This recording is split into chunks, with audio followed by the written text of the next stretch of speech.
Alors, d'après moi, sûrement, je vous dirais un des exercices de musculation les plus oubliés complètement parce que vraiment, il date de très longtemps. Premièrement. Deuxièmement, exercice de biceps de cuisse, tant qu'à moi, le plus payant parce que ça n'a rien à voir avec une machine. Vraiment pas, la machine, c'est vous. OK?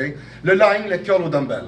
La majeure partie des gens me disent tout le temps, M. Grondin, je trouve ça super intéressant comme mouvement, j'ai de la misère à prendre la terre entre mes pieds. Si démontré, regardez comment c'est pas complexe. J'ai un petit box. Moi, j'ai des poids qui sont machinés, donc j'ai une vis sur le dessus. Donc, avec le rod bolt, si je veux être sûr qu'il ne glisse pas, j'ai mis une plaquette pour faire en sorte qu'il tienne parfaitement sur ma boîte. Si vous avez des haltères qui sont hexagonales, standard, caoutchouc, alors à ce moment-là, peut-être pas de besoin.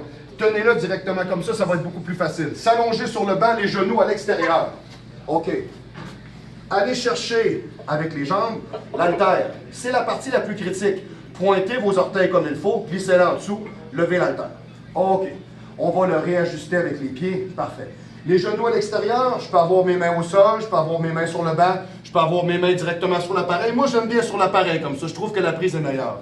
Très important, si vous regardez au niveau des hanches, on a un espacement qui va se faire directement sur le dessus du quadriceps, à la base du pubis, jusqu'au nombril. Il ne doit pas y avoir, à ce moment-là, de jeu. Rétroversion de bassin, c'est ce que je vous ai montré tantôt. On tourne les hanches. On tourne les hanches et on serre le fessier. Déjà là, vous engagez le muscle. C'est ça qui est intéressant de l'exercice. Si vous le faites comme ça, vous allez travailler le bas de dos, vous ne travaillerez pas dans votre biceps de cuisse.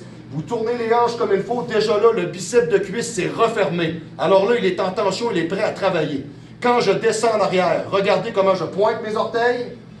J'arrive à un point où je peux dire, est-ce que je vais plus bas? Non, je vais l'échapper. À ce moment-là, je repars. Et quand je remonte, je mets mes pieds parfaitement en aplat.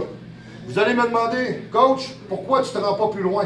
Le point ici est un point mort. Il ne sert absolument à rien. Il n'y a plus de contraction. C'est un mouvement à courte amplitude avec contraction extrême. Descendre, pointer les orteils, remonter, refermer, mettre les pieds en aplat. Ce que j'appelle pointed feet to flat head. Pointed feet to flat head. On pointe les orteils, je suis au maximum, je ne l'échappe pas. Mes hanches sont restées parfaitement tournées. Je referme le mouvement, je mets mes pieds en aplat. Quand j'ai complété mon nombre de répétitions, j'avertis autour de moi que je vais déposer l'haltère. Je descends mes jambes. Watch out, ça va tomber. On le laisse aller, on est prudent, on fait attention, on se relève tranquillement. Exercice qui gagne vraiment à être connu parce que c'est un exercice qui développe une musculature qui est vraiment titanesque au niveau du derrière des jambes. De plus, il est un excellent protecteur au niveau des genoux parce qu'il travaille l'adducteur de la cuisse pour fin de stabilisation ainsi que le TFL. Alors à ce moment-là, c'est vraiment à ne pas négliger. La majeure partie des gens le trouvent complexe, difficile, mais que très payant.